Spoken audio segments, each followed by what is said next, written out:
Buenas noches, bienvenidos. Semanas convulsas en Albacete tras las protestas del sector del campo y acontecimientos de calado nacional como lo sucedido en Barbate, que nos hace a todos reflexionar.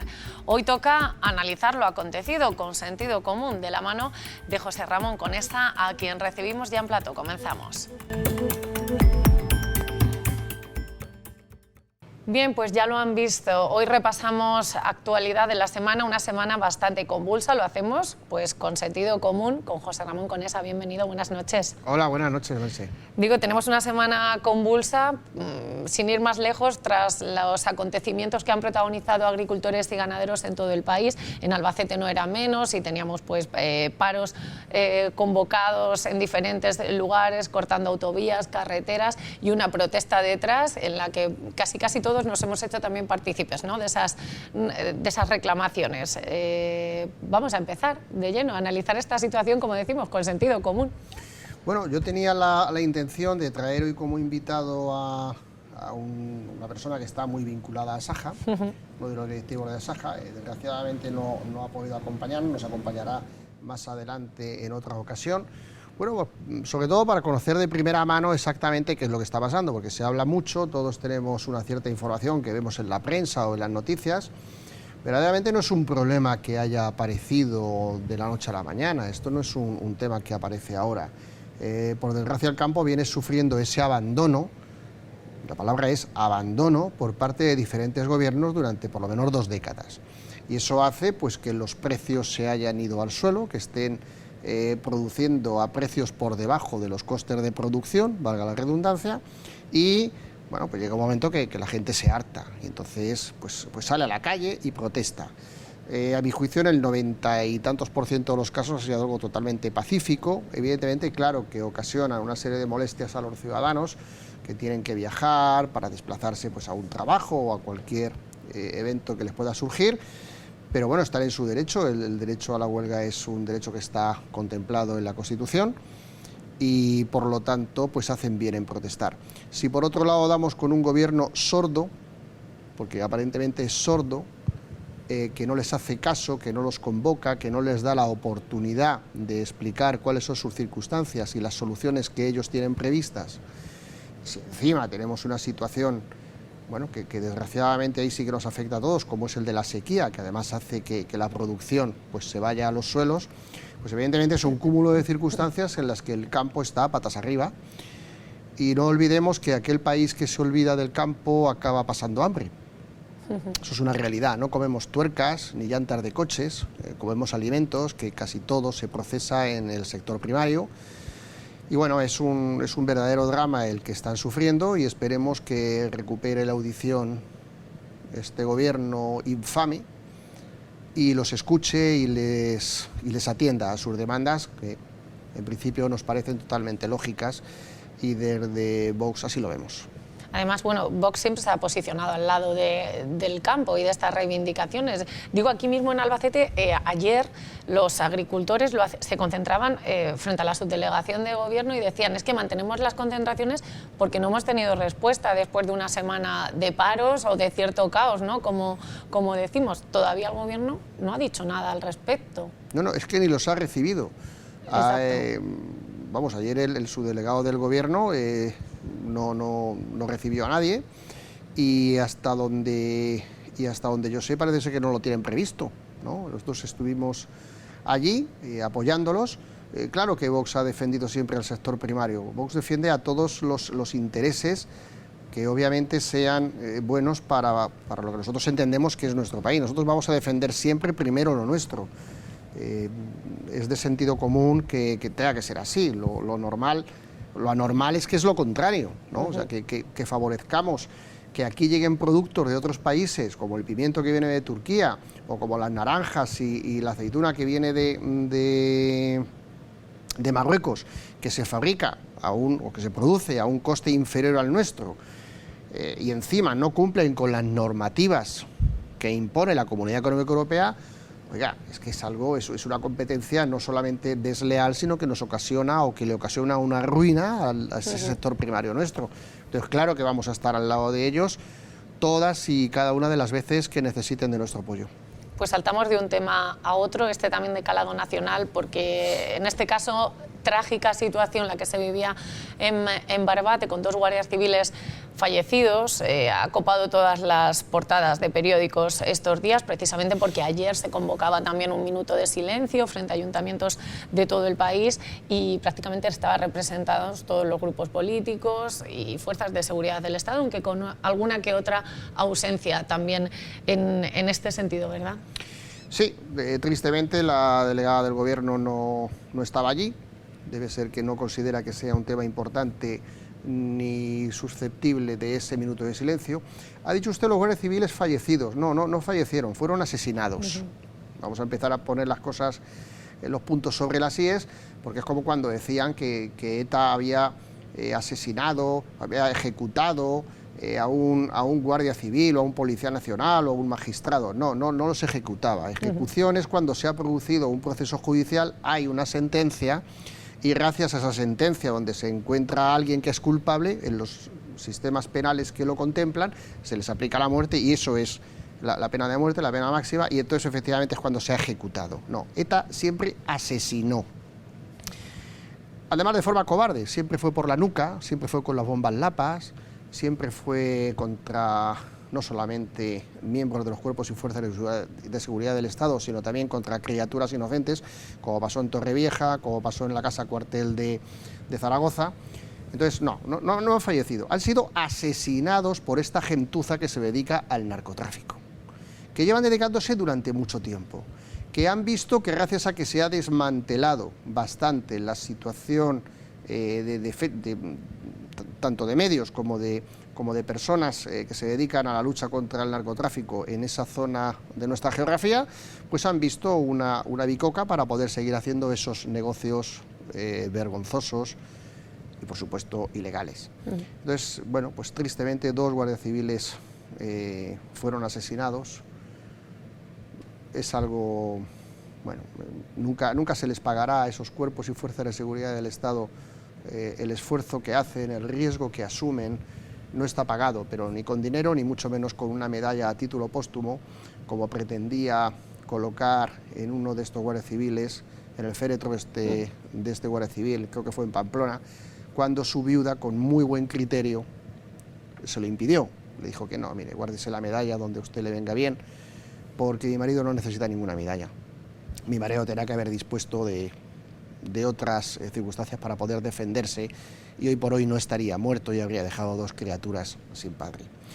Pero bueno, eso es a lo que nos tiene acostumbrado este gobierno infame, que ya lo he dicho muchas veces, con este ministro, bueno, que tuvo una época relativamente gloriosa en la lucha contra ETA, pero después, no sé, creemos que se ha desorientado y que no sabe perfectamente quiénes son los buenos y quiénes son los malos. Y entonces, bueno, pues una tras otra, cuando no hace una barrabasada, pues hace otra. Yo espero que tarde o temprano tendrá que rendir también el cuentas ante la justicia. Pero sí, es una noticia dolorosa, muy triste.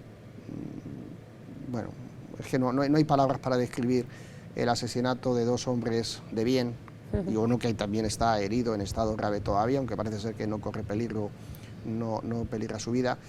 Pero es una pena que estos señores que se parten la cara por nosotros y para que tengamos un país libre y justo sean asesinados brutalmente por esta gentuza.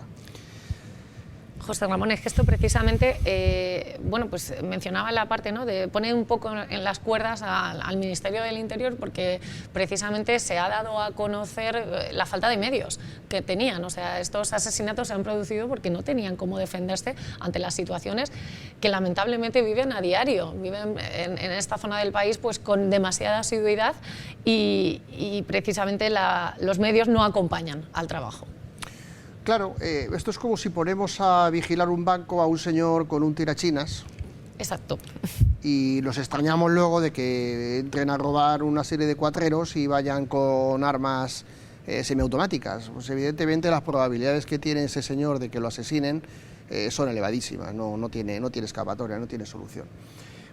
Pero dentro de todo el drama que estamos hablando, por ejemplo, es paradójico que el presidente del gobierno, el ultracomunista Sánchez, pues estaba en los premios Goya, Valladolid, no se le ocurrió ir a Barbate. Seguramente hizo bien, porque no creo que lo recibieran con muchos abrazos ni con la banda municipal. Bueno, es lo que tenemos cuando 7,5 millones de personas, no lo olvidemos, en las últimas elecciones, pues ha votado a este señor, que ya conocíamos sus antecedentes en cuanto a su buen hacer con delincuentes, como los pederastas y violadores que soltaron a la calle hace unos meses. Vamos a ver un vídeo que nos has traído, José Ramón, también primero, porque creo, Sí. ya que estamos hablando del gobierno, pues creo que es el momento de verlo, lo vemos y comentamos. Cuando apellidamos al Ministerio con la economía social, estábamos diciendo que pensábamos en grande y que la economía es mucho más que la economía convencional. Es que es una economía diferente, es una economía horizontal, es una economía que abraza, que es inclusiva, que es cooperativa, es una economía que es feminista porque cuida los proyectos, los territorios y a las personas. Es, sin lugar a dudas, una economía anclada al territorio, próxima a lo local. Es una economía que quiere a la gente.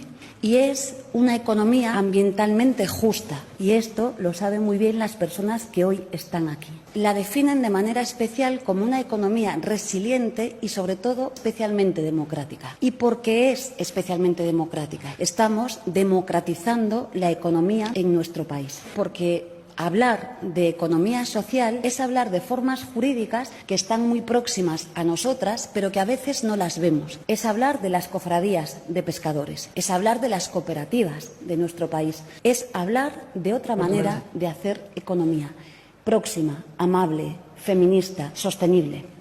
En definitiva, es cambiar las cosas. Creo que es una economía cómoda para las mujeres, es amable y es, como digo, próxima. La economía social, en definitiva, es la economía que le habla a la vida y lo hace de tú a tú. Bien, pues uno de esos vídeos que se popularizan en redes sociales. Y José Ramón, ¿por qué hemos recuperado este vídeo? ¿Por qué nos lo has traído? Es fastuoso que esta señora, individua, siga en el gobierno de España y se permita el lujo de hablar de la economía y diga que la economía es amable, feminista, educada, formal. No tiene ni idea de lo que es la economía. No sabe lo que es la economía, no sabe para qué sirve la economía. Pero ¿cuándo puede ser la economía feminista o machista o bisexual? Porque cualquier día se le ocurre hablar de que también es bisexual la economía. O sea, es una cosa fastuosa. Claro, nosotros... no olvidemos que esta es la señora que está de vicepresidenta ahora mismo, es una de las vicepresidentas que tiene el gobierno de España. Vamos, es algo que yo cuando me lo pasaron por WhatsApp dije, pero bueno, es que no se pueden decir tantas tonterías en tan poco tiempo con una forma tan brutal. De hecho, hay momentos en los que la gente que se ve que está asistiendo a esa charla o a ese meeting o a esa comunicación, bueno, pues verdaderamente... Bueno, se parten de risa porque verdaderamente no sabe absolutamente nada de lo que está hablando. Bueno, pues 3 millones de votos tiene ese partido. Claro, cuando ahora se permite el lujo incluso de apoyar al bloque nacionalista gallego en las elecciones gallegas, pues bueno, yo no sé lo que acabará pasando en las elecciones gallegas porque nadie conocemos el futuro, pero si verdaderamente esta gente sigue al frente del país, pues al final el país evidentemente se irá al garete, porque así es imposible que la gente se tome en serio ni siquiera la economía, que es, junto con el sector primario, de las cosas fundamentales, saber administrarse, cosa que no saben, solamente saben hacer gasto, gasto y gasto, y por desgracia la mayoría de las veces superfluo. Bueno, pues vamos de lo nacional a lo municipal, porque bueno, pasamos de gobierno de España al gobierno local y a estas alturas, pues bueno, preguntar por los presupuestos municipales, ¿no? ¿En qué punto están o cómo se están dando las negociaciones, si las hay de momento? Bueno, hemos tenido una comunicación, un primer acercamiento, ¿no? Usted sabe que el Partido Popular es el que gobierna el consistorio. No tiene mayoría absoluta, con lo cual, bueno, pues tenemos que hablar de muchas cosas. En principio, lo que le puedo adelantar es que nosotros nos vamos a mantener firmes en lo que dijimos en nuestro programa electoral. está en el ADN de Vox bajar los impuestos, vamos a bajar todos los impuestos que humanamente se puedan bajar. A ver, soy persona razonable y creo que el alcalde también lo es, y si verdaderamente tenemos una situación económica dramática como la que nos ha dejado la anterior corporación municipal, pues evidentemente no se podrá hacer todo lo que queramos. Pero sí lo haremos con el paso del tiempo y con el paso de la legislatura. Sí tenemos claro que queremos bajar el IBI de una forma sustancial, no solamente el rústico, sino también el de la ciudad. Queremos que desaparezca la plusvalía del ayuntamiento lo antes posible. Queremos que se bajen pues, las tasas que se están pagando, por ejemplo, por la zona azul, como dijimos en nuestra moción, para las familias numerosas y para más colectivos. Evidentemente, potenciar al comercio local. Es nuestra intención mejorar el cheque bebé, porque parece ser que es que los únicos que se preocupan por la política social son los sociocomunistas de PSOE y de Unidas Podemos. No, nosotros queremos subir ese cheque social en una cantidad más que sustancial y, a ser posible, progresiva durante toda la legislatura. Como le digo, solamente hemos tenido un acercamiento, bueno, corto. Tenemos que ver cifras, tenemos que ver números. Queremos, por supuesto, apoyar al Cotolengo, porque creemos que es una asignatura pendiente el ayudarle a todo este tipo de asociaciones. Y creo que estaremos por la buena labor y espero que lleguemos a acuerdos con el Partido Popular. Bueno, José Ramón, algunas pinceladas que ya hemos visto en las mociones que ha ido presentando el Grupo Municipal Vox estos últimos meses en el Ayuntamiento, o sea que más o menos la línea la conocemos y sabemos cuáles son las bases del partido, por lo menos en el Ayuntamiento de Albacete. Yo, aprovechando que le tenemos aquí como cardiólogo y después de también lo vivido en hospitales, en hospitales como el nuestro, el de Albacete, saturado en los últimos acontecimientos, en las últimas pandemias, por decirlo así, de gripe, de COVID que hemos vivido en Navidad, pues bueno, lo que quería que habláramos también, ¿no? Cuando hay que acudir a urgencias ante un dolor torácico, por ejemplo, pues saber las claves para diferenciar cuándo es necesario, cuándo tenemos que alertarnos. Bueno, vamos a ver, el dolor torácico es una patología tremendamente frecuente, de hecho ocupa, creo que es el 15-16% de todas las consultas que se hacen a los servicios de urgencias, es decir, que no es ninguna tontería. Exacto. Cierto que afortunadamente la mayoría de las veces no es un dolor torácico típico o que a los facultativos o sanitarios nos indique la sospecha de que pueda ser un problema coronario, que es el que verdaderamente puede matar en cuestión de segundos, ¿no? En el tórax hay muchas más cosas aparte del corazón. Nosotros definimos el dolor torácico típico como aquel que, como digo, nos indica la sospecha de que puede haber un problema coronario. Y bueno, pues ahí lo pone, ¿no? Es un dolor de características retroesternales que se localiza en el centro del pecho. Antiguamente los médicos antiguos le llamaban angina de pecho porque, bueno, se originaba en el pecho pero se irradiaba hacia las anginas. Es la irradiación fundamental del dolor torácico típico, es así, es un dolor opresivo, centrotorácico, intenso. Claro, cada paciente le da una graduación de 0 a 10, pero cuando es un dolor por encima de 6, 7, 8, pues es un dolor importante. Si esa molestia pues bueno, se irradia sobre todo a la garganta, a la zona interescapular, al hombro y al brazo izquierdo, pues tiene que hacernos sospechar que puede haber un problema coronario, que, como digo, es el que más problemas da. Evidentemente hay dolores torácicos de tipo muscular, por una esofagitis por reflujo, por una hernia de hiato, por un espasmo bronquial, por una contractura muscular. Como repito, en el tórax hay muchas más estructuras aparte del corazón, pero la que nos preocupa a los cardiólogos y la que le debe preocupar a la gente normal que pasea por la calle es que esa molestia sea de las características que estoy diciendo. El paciente evidentemente refiere pues, que se encuentra mal, con sensación incluso de muerte inminente, dificultad respiratoria, puede estar acompañado o no de palpitaciones, de taquicardia, de cualquier tipo de arritmia o alteración del ritmo cardíaco. Y es muy importante identificar cuando se acompaña de sudoración fría profusa, lo que nosotros llamamos una reacción vegetativa. Es decir, se echan a andar una serie de mecanismos de defensa que nos hacen sospechar que verdaderamente puede haber un problema coronario. Y suele ser, pues eso, una sudoración fría profusa, una dificultad respiratoria, una sensación de que me encuentro mal, esto no es un calambre, esto no es una contractura, ¿no? Ese es el momento en el que hay que, a nuestro juicio, ir a los servicios de urgencia y si no se puede, pues llamar al 112 para que vayan a atendernos a nuestro domicilio de la mejor forma posible, como ellos hacen siempre.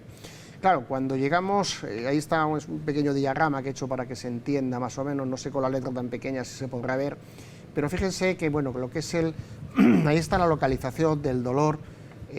Puede haber muchos más tipos de dolor, como he dicho, pero en reglas, en términos generales, pues habitualmente cuando es un dolor torácico que nos hace sospechar un problema coronario, esas son las localizaciones, sobre todo la resto externar y luego la irradiación hacia la mandíbula y hacia la extremidad superior izquierda.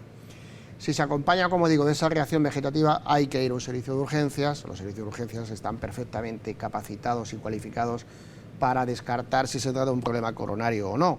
Puede haber, evidentemente, una tromboembolia pulmonar, puede haber una disección de aorta, hay muchas más patologías que pueden remediar el dolor torácico. Pero repito, sí que es muy importante que se acuda lo antes posible a un servicio de urgencias cuando esa molestia nos hace sospechar, según las características que les he explicado por encima, que puede haber un problema coronario. Evidentemente, en los servicios de urgencias pues se realizará el electrocardiograma de rigor. Ojo, un electrocardiograma normal no descarta un proceso isquémico agudo. El diagnóstico de cardiopatía isquémica es un diagnóstico clínico, que luego si se sustenta en un electro que no está bien o se sustenta en una elevación de proteínas de liberación que están dentro del corazón y que salen a sangre cuando hay algún tipo de daño coronario y por lo tanto una necrosis o muerte celular dentro del corazón, pues entonces claro, tenemos el diagnóstico hecho. Pero podemos tener un electro totalmente normal y a las 2 horas venir el paciente infartado. Entonces lo suyo no solamente es el electro, que evidentemente da mucha información, sino también la determinación analítica de una serie de enzimas, de unas proteínas. Las enzimas son unas proteínas que están dentro de las células cardíacas y salen a sangre cuando se produce ese tipo de lesión. Una obstrucción coronaria hace que no llegue la sangre a todos los territorios como Dios manda y esas células a las que no le llega la sangre como Dios manda se mueren, se rompen y proteínas que tienen dentro salen a sangre y es cuando se detectan con una analítica. Hombre, cuando uno tiene un electro normal y la analítica también es normal, las probabilidades de que el paciente esté desarrollando un infarto, un evento cardíaco agudo, pues sinceramente son pocas. No obstante, no es ninguna barbaridad mantener al paciente en observación si la sospecha clínica de los facultativos es la adecuada o es importante, pues porque es la mejor forma de vigilarlo y además es que es donde más seguro está. Claro. El paciente, no en su casa. En su casa poco podremos hacer por él si 3 horas después se pone malito. Lo digo porque mucha gente que va a urgencias dice, oye, tengo el electro normal y tengo la analítica normal, pues hombre, mándeme a casa que mañana tengo que trabajar o tengo cosas que hacer. Seguramente lo más prudente, si ese médico considera que el dolor le resulta bastante típico, pese a que tenga el electro y la analítica y la radiografía de tórax y cuantas exploraciones quieran hacerle, incluso un ecocardiograma, que también se puede hacer a pie de cama en urgencias, nos dice que no hay alteraciones en la contractilidad y que aparentemente está todo bien, si la sospecha clínica sigue siendo alta, miren, lo más seguro, lo más adecuado es que ese paciente permanezca ingresado en observación y bueno, se serían las analíticas para ver si dentro de 6 horas siguen igual y a partir de ella pues se tomarán decisiones con mucha más tranquilidad y en el mejor momento. Qué importante los tiempos en cuestiones sanitarias, desde luego. Fundamental, desde la prevención del cáncer a cualquier tipo de patología. Prevenir es ir por delante de la enfermedad. Y es una de las cosas buenas que tiene la cardiología y en eso yo quiero, bueno, pues tranquilizar bastante a la gente. La mayoría de las veces el corazón, aunque dicen que es muy traicionero, no es cierto. El corazón es un órgano tremendamente bondadoso que nos suele avisar casi siempre. Otra cosa es que no sepamos interpretar los avisos que nos estaba dando. Mire, cuando por desgracia un paciente va a un servicio de oncología, pues tristemente, por desgracia, como digo, no es así. Ya se encuentra un proceso neoplásico avanzado que suele dar más problemas, ¿no? Por supuesto que ninguno es incurable, pero complica más las cosas. En cardiología no. En cardiología, cuando nos avisa un dolor torácico, cuando nos avisa una disnea o dificultad respiratoria, cuando nos avisa una arritmia, una taquicardia, oiga, es que hay algo que no está yendo bien. Entonces, lo mejor es estudiarlo con tiempo, hacer los estudios pertinentes, valga la redundancia, y lleguemos a que podamos llegar a un diagnóstico adecuado.